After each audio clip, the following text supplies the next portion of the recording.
எழுமையான லட்சுக்குருவியும் சுபா குருவியும் சேர்ந்து தன்னுடைய தோட்டத்தில் தக்காளி விதை போட்டன. தக்காளி விதை போட்டு இருவரும் பராமரித்து வந்தார்கள். ரொம்ப சூப்பரா வரும்மா லட்சுக்குருவியே. தோட்டத்தை சுற்றியுள்ள அனைத்து பகுதியும் வறண்டு போய் உள்ளன. என்னங்க, நம்மளுடைய தோட்டத்துல மட்டும்தாங்க செடி வளருது. ஆமா லட்சு, நீ சொல்றது கரெக்டு தான். நம்ம தோட்டம் மட்டும்தான் செடி நன்றாக வளருகிறது. இரவு நேரத்தில் ஒரு தக்காளி செடி மட்டும் ஜொலித்தது. இதை லட்சுக்குருவி பார்த்து கொண்டிருந்தது. மிகவும் அழகாக ஜொலித்து கொண்டிருந்தது.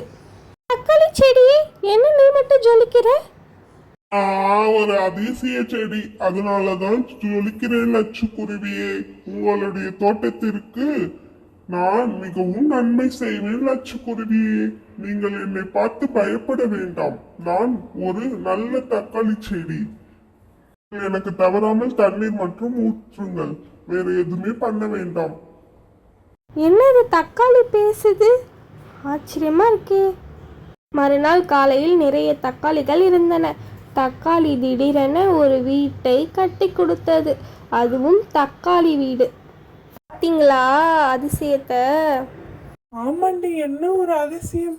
வீடே இல்லாத நமக்கு தக்காளியில் வீடா? மாமி கிளியும் கயல் காகமும் வீட்டிற்கு வந்தன. குருவிங்களே, ஒரேடியா பணக்கார ஆயிட்டீங்க.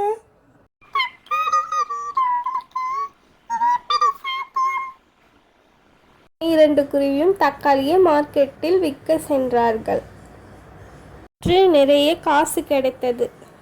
இந்த காசை மணிப்புறாவிடம் கடன் வாங்கியது திருப்பி கொடுத்தது சுபா குருவி.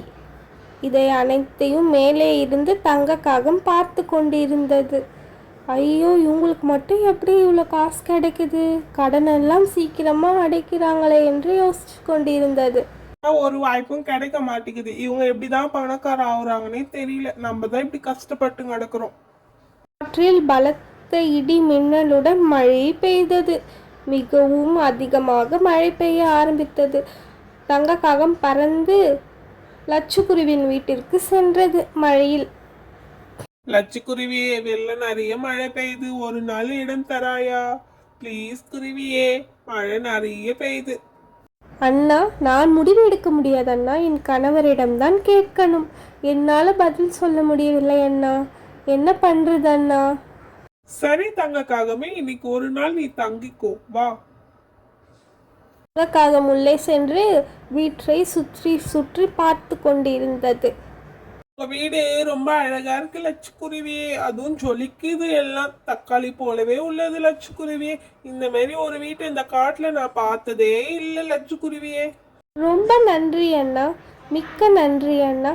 நீங்களுக்கு சாப்பிட ஏதாவது வேணுமாண்ணா சொல்லுங்கள்.